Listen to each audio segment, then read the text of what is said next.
ఎప్పుడన్నా వచ్చినా అన్న జాతరకు? చాలాసార్లు వచ్చినా, అంటే చిన్నప్పటి పెద్ద జ్ఞాపకం ఎక్కువ లేదు కానీ ఎంపీ అయినాక తెలంగాణ ఏర్పాటు కావాలని మొక్కి 2013లో అప్పుడు అనేక సార్లు వచ్చినాక ఒక మాట యాదుకున్నది. 2014లో తెలంగాణ బిల్ ఫిబ్రవరి 13 రోజు పార్లమెంట్ ఇంట్రడ్యూస్ అయ్యే రోజే సేమ్ డే వనం నుంచి దేవతలు కిందికి మన గద్దెల కాడికి వచ్చారు అనేది లెక్క కరెక్టేనా? కాదు, అంటే మనం 60 ఏళ్ళ నుంచి జనం ఎట్లయితే తెలంగాణ కావాలి తెలంగాణ అంతకుముందు కూడా ఎవరు వచ్చినా బెల్లం ముద్దలు పెట్టుకొని జై సమ్మక్క సారలమ్మ జై తెలంగాణ శివరాత్రి ఉంటే కూడా అనుకుంటూ వచ్చేది. ఆ తర్వాత నేను అక్కడ అప్పుడు ఎమ్మెల్యేగా ఉన్నా 2009 నుంచి 14 వరకు. ఆ రోజు మేము ఆడ మీడియా పాయింట్ ఉంటుంది, నాక మంచి అంటారు. నాక మంచి అంటే అది సెక్యూరిటీ. ఒకప్పుడు యుద్ధం అప్పుడు సమ్మక్క సారలమ్మ కాకతీయులకు వ్యతిరేకంగా పోరాటం చేసేటప్పుడు వాళ్ళ సైన్యాలు ఎక్కడి నుంచి వస్తున్నాయని వీళ్ళు ఒక మంచలాగా హైట్ వేసుకుని, అది ఇప్పుడు మనము ఒక పోలీస్ చెక్ పోస్ట్ లాగా ఇప్పుడు లాస్ట్ కు మీడియా పాయింట్ అయిపోయింది అంతే.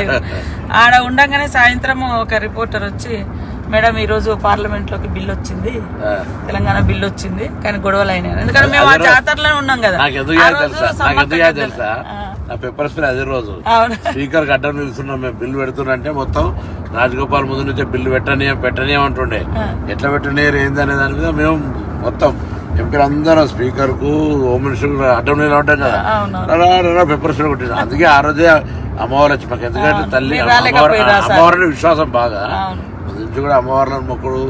మన జనరల్ గ్రామ దేవతలు వీకర్ సెక్షన్ కాబట్టి బాగా ఎక్కువ విశ్వాసం కదా. సో అదే రోజు నాకు తెలుసు పేపర్ స్ప్రే కొట్టడం మనం బచాయించడం అనుకుంటున్నాం. మేమంతా బచాయించడం బిల్ ఇంట్రడ్యూస్ అయింది ఆ రోజు, అది చరిత్ర.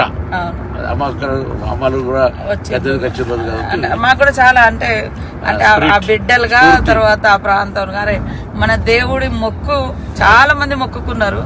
ఆ మొక్కును ఈ దేవతలు జనంలోకి వస్తూ వస్తూ అజ్ఞాతంలో ఉన్న 60 ఏళ్ల బిల్లును పార్లమెంట్ లో ప్రపంచం ముందు పెట్టారు. అక్కడున్న తల్లి సోనియమ్మ కూడా వాళ్ళిద్దరు కూడా ఉండే, సరే సుష్మా స్వరాజ్ కూడా చేసింది. వాళ్ళిద్దరు మన మీరా కుమార్ గారు, సోనియమ్మ, సుష్మా స్వరాజ్. అట్లా చాలా చాలా అంటే మహిమలు ఉన్నది అనడానికి అదొక నమ్మకం. చాలా మంది ఇంతమంది ఆఫీసర్లు అక్కడ పనిచేస్తారు కదా, ఎవ్వరికేం కదా, అందరు మంచిగా అంటే సంతోషంగా మళ్ళీ అందరు ప్రమోషన్లతోటి ఆనవాయితీగానే వస్తున్నది. ఇన్ని లక్షల మంది ఒక దగ్గర వచ్చి ఉండడం, ఆ 3 రోజులల్లా ఇంత బ్రహ్మాండంగా ఉండడం నిజంగా ఒక ఎన్ని లక్షల మంది వచ్చి ఇంత జరిగినా ఎటువంటి ఇబ్బంది లేకుండా, పెద్ద అంటే తప్పు జరిగిందనో లేదా అటువంటి ఏం లేకుండా పోతుంటది కదా. చాలా చాలా అమ్మవారి దయ తప్ప అది ఎవరో మనందరం గొప్ప ఏర్పాట్లు ఇవన్నీ వేస్ట్, ఇవన్నీ అంత. అందుకే ఇప్పుడు ఇవాళ కొత్తగా మేము మన ప్రభుత్వం రేవంత్ రెడ్డి గారు ముఖ్యమంత్రి అయినాక మనం అందరం కూడా మన 6 గ్యారంటీలలో మహిళలకు బస్ ఫ్రీ ఇచ్చినాక నేను కొంచెం భయపడ్డా. ఇంతమంది ఇప్పుడు రోజు 30 ఎంత జరిగింది అనుకుంటారు, 14 కోట్లు దాటిపోయింది. అలా రోజు సంఖ్య మహిళలు పెరుగుతా ఉంది. అయితే ఈ సమ్మక్క సారక్క చేస్తే బస్సులు మేనేజ్మెంట్ అయిద్దా కదా అని భయపడి మీటింగ్ రోజు కూడా ఏం చెప్పినా, చూడు దేవాలయం కార్యక్రమాలు నిర్వహించేది ఒకరైతే, వచ్చేపోయేటోళ్ళకి జనానికి సంబంధించి ఒకరైతే, బస్సుల నిర్వాహకులు ఒక స్పెషల్ ఆఫీసర్లు పెట్టి క్రౌడ్ మేనేజ్మెంట్ చేయకపోతే ఇబ్బంది అవుతుంది. రేపు ఒక బస్సు ఎక్కడైనా ఇబ్బంది టైర్ వాళ్ళకి, ఇప్పుడు అదంతా నేచర్ గా టైర్ కి అయింది అనుకో, బస్ అయిపోయింది మొత్తం ఎంత కిలోమీటర్ ట్రాఫిక్ అవుతుంది. మధ్య మధ్యలో ట్రైన్లు పెట్టడము ఇటువంటి వ్యవహారం చేయకపోతే నడుతుందని మనం ఎలా జరుగుతుంది. మీరైతే ఫస్ట్ మీ శాఖ నుంచి మహిళలకు బస్ ఫ్రీయే కాకుండా ఇప్పుడు జాతరకు కూడా నాకు డౌట్ ఉండే, అసలు మరి ఇస్తారా ఇయ్యరా ఎందుకంటే క్రౌడ్ ఎక్కువ ఉంటది, మేనేజ్ చేయడం కూడా కష్టమే. బస్సులు కూడా మనకు సరేరా అంత గతంలో చూస్తే ఆ బస్సులను పట్టించుకునేది లేదు, రిపేర్లు లేవు, అన్ని ఆగమాగా ఉన్నాయి. ఆర్టీసీ కొద్దిగా సరే పేమెంట్ అదేంటి ఫైనాన్స్ మినిస్టర్, డిప్యూటీ సీఎం గారు కానీ లేకపోతే ఆర్థిక శాఖ వాళ్ళంతా ఎప్పుడప్పుడు చేస్తారు. ఎందుకంటే మహిళలంతా హ్యాపీగా ఉన్నారు, వాళ్ళకి ఎక్కడికైనా ఫ్రీ అవుతుంది. ఇంకోటి ఏంటంటే ఇవన్నీ ఎక్కడికన్నా ఊరు నుంచి పక్కకు పోయి డిమార్ట్ లో షాపింగ్ లో మాల్ కొనుకొచ్చుకుంటున్నారు. రెండోది దేవాలయాలకు విపరీతమైన రష్ పెరిగింది. బంధువులు తల్లిగారిని చూడడానికైనా, బిడ్డ దగ్గరికైనా, హాస్టల్ దగ్గర పిల్లలకి అసలు మామూలుగా ఫ్రీక్వెన్సీ పెరగలేదు. వాళ్ళందరూ హ్యాపీ. నిజంగా మనం ఏదైతే మాట ఇచ్చినామో, నేనైతే ఎన్నికలప్పుడు చెప్పినా నా తెలంగాణ అక్క చెల్లెలకు అత్తగారింటికైనా అవ్వగారింటికైనా 1000 ఎకరాలు భోజనం పెట్టినా పోతాంటే బస్ ఫ్రీ అన్న చూడు, దాంతో చాలా పెద్ద ఒక జరిగింది. మనం మళ్ళా గ్యాస్ కూడా అనేది మహిళలకు సంబంధించి చాలా పెద్ద ఆర్థిక భారం నుంచి బాగా కరెంటు బిల్లు కూడా వాళ్ళే కడతారు. కరెంటు బిల్లు 3,000 అంటే అసలు మహిళలు అయితే అసలు ఇక వాళ్ళు మనల్ని కాంగ్రెస్ మనం ఇలా అదృష్టం మన అందరం ప్రభుత్వంలో ఉన్నాం. మహిళ చెప్తున్నారు ఉమెన్ గ్రూప్ స్వయం సహాయక సంఘాలలో మన ఇంద్రవెల్లిలో మీటింగ్ పెట్టినాం కదా, వాళ్ళకి నెలకు 4,000 నుంచి 5,000 మిగులుతున్నాయట. అంత ముందు భారం ఉండేది.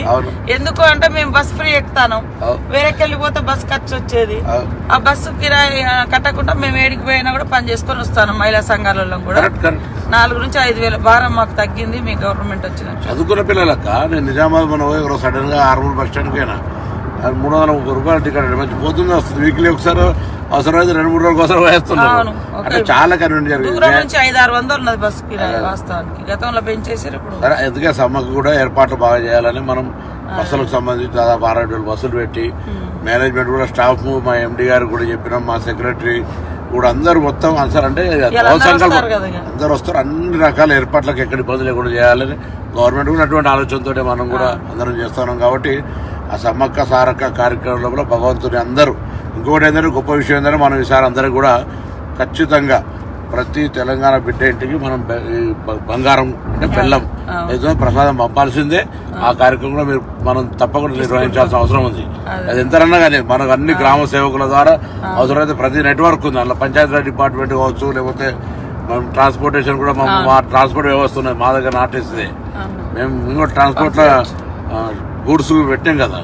సో మనం అందరం పంపుదాం తప్పకుండా. మనం భగవంతుడు మన గ్రామీణ దేవతలు కాబట్టి ప్రకృతి మించింది అంటే ఊరూరులో ఉండే దేవతల నమ్మకాలను ఆ నమ్మకాలు ప్రజలకు ఇంకా బలంగా ఉన్నాయి. అంటే వాళ్ళ ఆదివాసీ బిడ్డలు ఆదివాసీ సమాజం అప్పుడు ఇబ్బంది పడ్డది. అప్పుడు వాళ్ళకు అప్పుడు రాజులకు వ్యతిరేకంగా పోరాటం జరిగింది. కానీ తల్లి బిడ్డలు అంటే కదా. అవును, తల్లి బిడ్డలు జనరల్ సమ్మక్క సారక్క అంటే సినిమా అట్లా సినిమా కానీ లేదా బయట కూడా ప్రొజెక్షన్ తప్ప అసలు సమ్మక్క సారక్క అక్క చేయాలనుకుంటు. సమ్మక్క సారక్క తల్లి బిడ్డలు జరిగిన పోరాటంలో జరిగిన వ్యవస్థ అసలు ఏం చెప్పు అంటే అప్పుడు 13వ శతాబ్దంలో కాకతీయులు పరిపాలించారు మన ఏరియా. అటు కూడా మన గోదావరి ప్రాంతం అంతా కూడా వాళ్ళ కంట్రోల్లో ఉండే. అంటే కప్పం కట్టం అనేది అంట పన్నులు వేస్తే అప్పుడు 7 సంవత్సరాలు కరువు. ఈ కరువులో మేము కప్పం కట్టలేము, మేము తినడానికే దొరుకుతలేదని మన సామంతరాజు మేడరాజు ఉండే అన్నట్టు మన ట్రైబల్ గిరిజనుడు రాజు కింద సామంతరాజులు జమీందారులు జాగీర్దారులు 1947 స్వతంత్రం రాకముందు అంతా కూడా వాళ్ళది ఉండే రాజ్యం. మళ్ళీ ఎట్లయితే స్వతంత్రం వచ్చి మనం భారతదేశంలో విలీనమో వాళ్ళంతా కాంగ్రెస్ నాయకులు ఎమ్మెల్యేలు ఎంపీలు అయిపోయి మళ్ళీ ఇప్పటికీ అలాగే అవుతున్నారు. దాని తర్వాత తెలంగాణ ఉద్యమం వచ్చింది.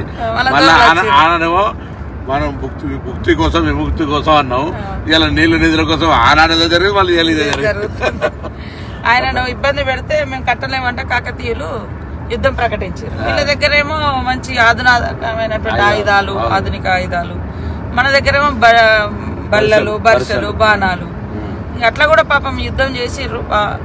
మంచా కాడికి వచ్చినాక వెనక నుంచి కాకతీయ సైనికుడు వెనక నుంచి సమ్మక్కను బర్షతో పొడిచి ఆమె గుట్టలకు వెళ్ళి ఆ చిలుకల గుట్టలో అదృశ్యం అయిపోయింది. ఇక కనపడకుండా ఆమె వాడిన వస్తువులు దొరికినాయి.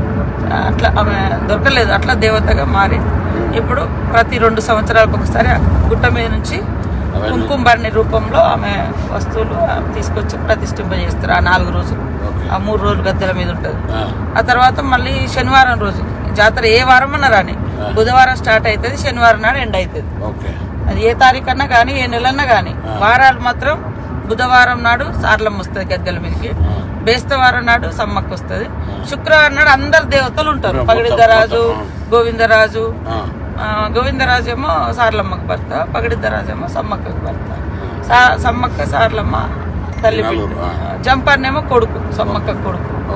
అక్కడ ఆయన వాగుకాడ సెక్యూరిటీగా ఉంటాడు. అంటే అక్కడ ఉంటే ఆయన అంటే సైన్యాన్ని ఆపలేక అవమానంతో అట్లా పడి చనిపోయింది అనేది ఒక కథ. అంటే ఆ వాగుంది కదా జంపన్న వాగు గురించి, అక్కడ దాని పేరు ఒకప్పుడు సంపెంగి వాగు అని ఉండినట. ఆయన చనిపోయింది కాబట్టి ఆయన పేరు మీద జంపన్న వాగు అని వచ్చింది. ఇప్పుడు కూడా మనకు 21వ తారీఖు నుంచి 24 వరకు ఉంటుంది.